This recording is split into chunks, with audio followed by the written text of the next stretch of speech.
On Wednesday, the President of Turkey, Recep Tayyip Erdogan, officially received the President of the Bolivarian Republic of Venezuela, Nicolás Maduro Moros. On Tuesday, Jesucita Moreno Mosquera, a leader of the El Choco region, was assassinated in Cali, southwest of Colombia. She was known throughout the country as Doña Tuta. At least 17 people were killed and dozens injured on Wednesday when a train derailed near the central Iranian city of Tabas after hitting an excavator.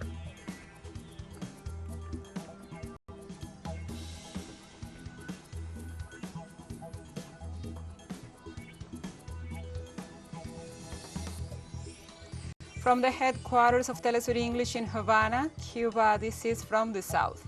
I'm your anchor, Gladys Quesada, and these are the news. On Wednesday, the President of Turkey, Recep Tayyip Erdogan, officially received the President of the Bolivarian Republic of Venezuela, Nicolás Maduro Moros. The ceremony that took place in Anit Kabir Square was attended by both presidents, accompanied by the Venezuelan delegation traveling with the president and diplomatic officials accredited by Ankara. As part of the ceremony, both presidents greeted the Turkish armed forces, both national anthems were performed, and both sides greeted each other cordially. The ceremony leads to the joint working sessions between the two mandatories.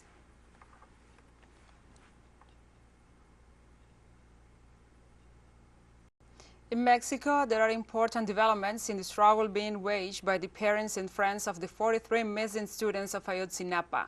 Their tireless struggle has gained them access to the files held by the 8th Navy District relating to the events in the night of Iguala. Sitting outside the military headquarters demanding answers from the disappearance of their children between September 26 and 27, 2014, was all it took for the parents of the Normalistas to be summoned to the Acapulco Naval Base on June 27 at 11 a.m. That will be the first time they get to see those files. In the demonstration that began past 11 o'clock on Tuesday morning, several teachers, socialist peasants, and students or communities opposed to the Parota Dam, among other groups, took part.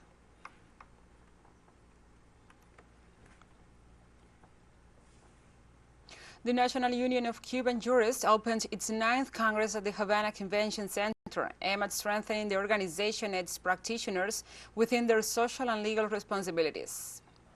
The Congress, held within the framework of the 45th anniversary of the creation of the National Union of Cuban Jurists, fostered the exchange of knowledge on the regulatory changes carried out in the country, the transformations in the economy, and the emergence of new actors in the society. Under the theme Science, Law, and Innovation at the Service of Justice, the Congress was attended by Deputy Prime Minister Ricardo Cabrizas Ruiz and more than 200 delegates. During the sessions, the attendees approved the declaration issued by the Cuban government related to the exclusion of Cuba, Venezuela, and Nicaragua from the Summit of the Americas.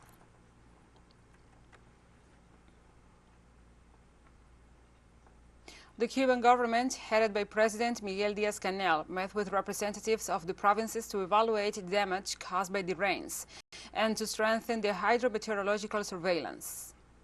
The government is working to recover the areas hit by the heavy rains that fell in the last 24 hours and 48 hours. The province of Matanzas, one of the most affected, recorded swamped soils and rainfall above 200 millimeters, causing floods that impacted thousands of people. President Miguel Díaz-Canel Bermúdez urged to keep vigilant in the next few hours in the face of climatological events. In the meantime, the Minister of Construction, René Mesa Villafana, represented and presented a report of the damages and announced the actions carried out to remedy them and prevent further impacts.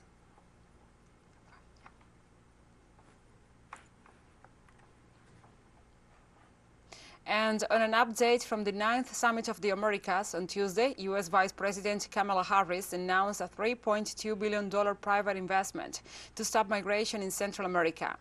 The offer had been negotiated hours before with American business persons. Harris, very absent from the political scene and without any progress to show on for the commitments made in her tours through Mesoamerica, announced 3 private investment projects. Under the name Central American Service Corps, the initiative has been launched in the absence of several presidents of the sub-region who are not attending the meeting.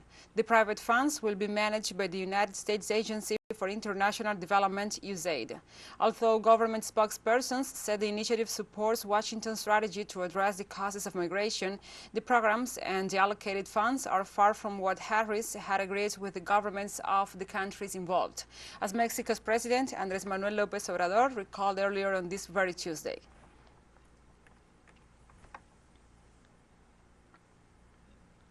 In El Salvador, environmental organizations mobilized to demand that the government of President Nayib Bukele fulfill its environmental commitments. The mobilization that took place within the framework of the 22nd Ecological Walk traveled through the main streets of the capital, San Salvador, with the intention of reaching the government house. However, elements of the Unit of Maintenance of Order, UMO, placed barricades to prevent the advance of the demonstrators towards the presidential house. The organizations expressed their concern about the environmental crisis affecting the country and denounced the lack of access to environmental justice.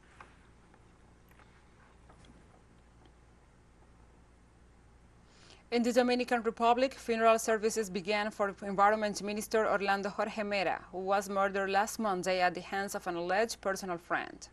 In the morning, a service in commemoration of the Minister of the Environment was held at the National Palace, headed by the President Luis Abinader. Also present were members of the ministerial cabinet and Mera's relatives. The murder of Mera was perpetrated last Monday in his office by Fausto Miguel Cruz, a childhood friend of the minister who shot him several times and is already in custody.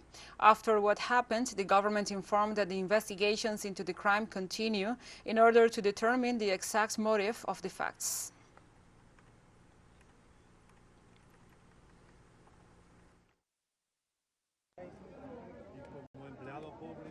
As a public employee and great friend of Orlando Mera, it's a great sorrow, a misfortune for the country, and we simply want to wish the family the necessary strength to overcome this misfortune.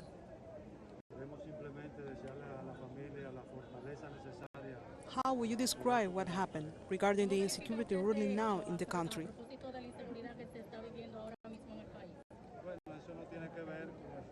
This has nothing to do with what is happening. It is something that happened between friends. 2 people who have known each other since they were little children and probably had a very beautiful family relationship. A very unfortunate situation, and we must give a lot of strength to that family. And Telesur expands its signal with new satellite parameters. Since more than ever, the world connects to us and our stories are being heard in other farther away nations. These parameters are in place since June 1st in Latin America and the Caribbean, both in English and in Spanish. And quite soon, further changes will be implemented for the signals in Europe, the Middle East, and Africa. This new multi-platform will continue providing truthful content to oppose the hegemonic media's narrative and our faithfulness to our audience.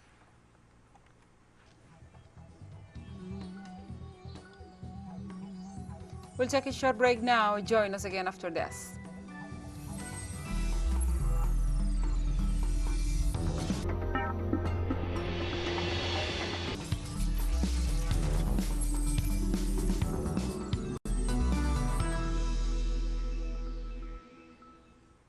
Welcome back to From the South. On Tuesday, Jesucita Moreno Mosquera, a leader of the El Choco region, was assassinated in Cali, southwest Colombia. She was known throughout the country as Doña Tuta. According to information confirmed by human rights organizations, Jesucita Moreno was murdered in the capital of the department of Valle del Cauca when she was on her way to pick up a food order for a family celebration. Doña Tuta had voiced her opposition to the armed conflict that devastated the territory of El Choco from her community in Noanama in San Juan. Her tireless activist work in favor of her community made her the target of previous assassination attempts, as well as rigged judicial proceedings.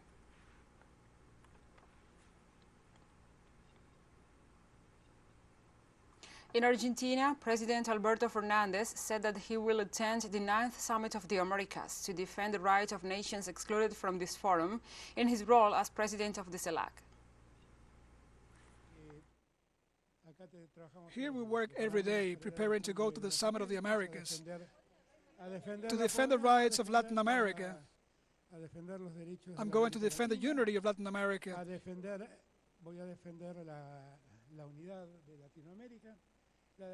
Unity is not to be declared. Unity is to be exercised. And the best way to exercise it is not to segregate anyone. So we're going there with this message. We deeply regret the absence of countries that are not invited, but as president of CELAC, we will try to bring their voices to that meeting. In Bolivia, authorities found over 40,000 Argentinian ammunitions that were sent during the administration of Mauricio Macri to support the coup actions undertaken against the government of Evo Morales in 2019. The information provided by Bolivian authorities was confirmed by the ambassador of Argentina in Bolivia, Ariel Basteiro, who said that the discovery confirms the totality of the evidence of the crime. The diplomat explained that the ammunition was in possession of the Bolivian Air Force and is in addition to the over 26,000 seized from the police force earlier. In this respect, investigators consider the finding as a significant advance for the investigation on the assassination and the destination of the ammunition.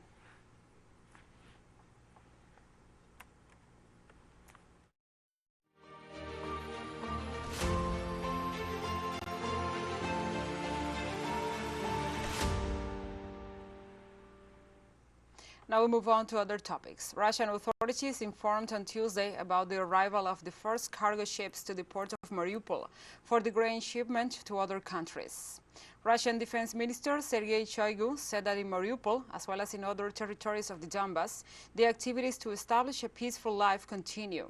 The official also emphasized that in the residential areas of the city, the water and electricity supply is being restored in stages. The streets are being cleaned and the first social services have started to operate.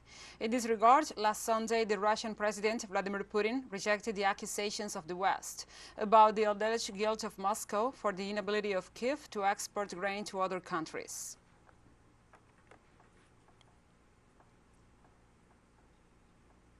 And the Russian Foreign Minister Sergey Lavrov began a two-day visit to Türkiye for talks on unblocking grain exports from Ukraine. This is Lavrov's second trip to Türkiye after meeting his Turkish and Ukrainian counterparts Mevlut Cavusoglu and Dimitar Kuleba and Antalya on March the 10th. Lavrov was forced to cancel a visit to Serbia on Monday after several of its neighbors prevented his plane from passing through their airspace. At the request of the United Nations, Turkey offered its services to escort maritime convoys from Ukrainian ports despite the presence of mines, some of which have been detected near the Turkish coast. Lavrov will meet with Cavusoglu on Wednesday. At the heart of the negotiations is the opening of a security corridor to ship Ukrainian cereals and wheat.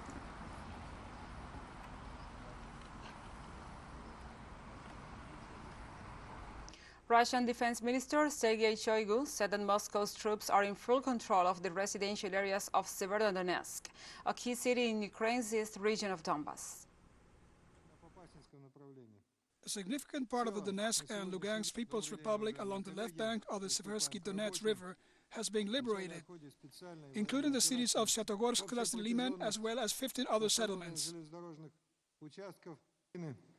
The residential areas of the city of Sverdlovsk have been fully liberated. We continue to establish control over the city's industrial zone and the nearest settlements. And we have more news coming up after a final short break, so stay with us.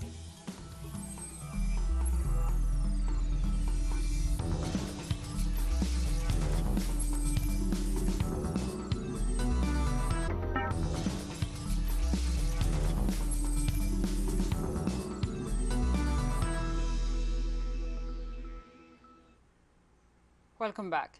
At least 17 people were injured and killed, and dozens injured more than Wednesday when a train derailed near the central Iranian city of Tabas after hitting an excavator. According to an emergency services spokesperson, 37 people were injured during the accident and have been transferred to a nearby hospital. He also stated that the number of dead may rise as most of the injured are in critical condition, added that 24 ambulances and 3 helicopters have been dispatched to the scene. Tabas is located in South Khorasan province, roughly 900 kilometers by road from Tehran.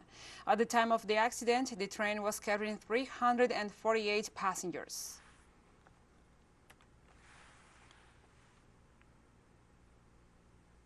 And the Commission of Inquiry for the Occupied Palestinian Territories conducted an investigation revealing that the occupation, discrimination, and Israel's culture of impunity are the main causes of the prolongation of the conflict in the region. The report points to Israel as responsible for the roots of the violence throughout its failure to respect the laws and customs of war, including those of belligerent occupation, violations and abuses of individual and collective rights. The investigation also found that the Israeli authorities have shown a lack of commitment to upholding human rights and no respect for international humanitarian law.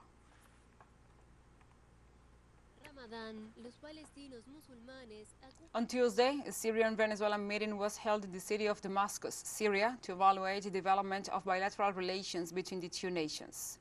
The meeting took place between the members of the Syrian Venezuelan Friendship Committee, the members of the Venezuelan Diplomatic Corps accredited in Damascus, and representatives of the Venezuelan community in the country. During the meeting, a joint action plan was proposed to boost investments, improve the level of commercial exchange, and increase the economic, cultural, and social cooperation between both nations. All this in order to raise the level of political relations and fraternal bonds.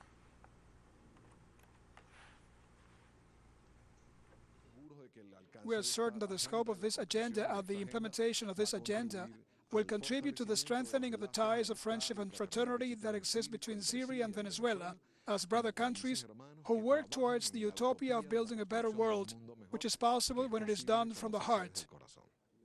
This is the first of a series of meetings that were scheduled starting today in order to follow up on the objectives of the Common Work Agenda and to be able to supervise and verify the realization of all the points that were raised today.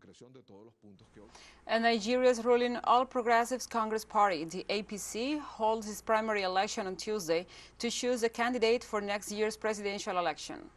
23 personalities in the running for this primary hope to become the APC candidate for this election. The winner will face former vice president and candidate for the main opposition's People's Democratic Party, the PDP, Atiku Abubakar, among other candidates in February 2023. The PDP held its own convention last week, where 75-year-old Abubakar, an influential and wealthy Muslim politician from the north who has contested the 5 times for the job, emerged as flag bearer. Nigerian President Muhammadu Buhari will step down next year after reaching his constitutional limit of 2 terms in office.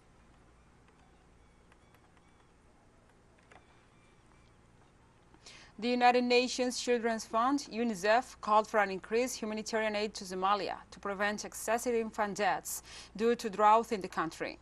UNICEF asserted that the financial contributions made so far are equivalent to less than a third of the resources required to help the population affected by the drought in Somalia. The institution warned that due to the lack of rainfall and food insufficiency, the number of children suffering from acute and severe malnutrition in that African nation rose by 15% in the last 5 months, and that 386,000 infants need medical attention. According to UNICEF, 1.7 million children suffer from acute and severe malnutrition.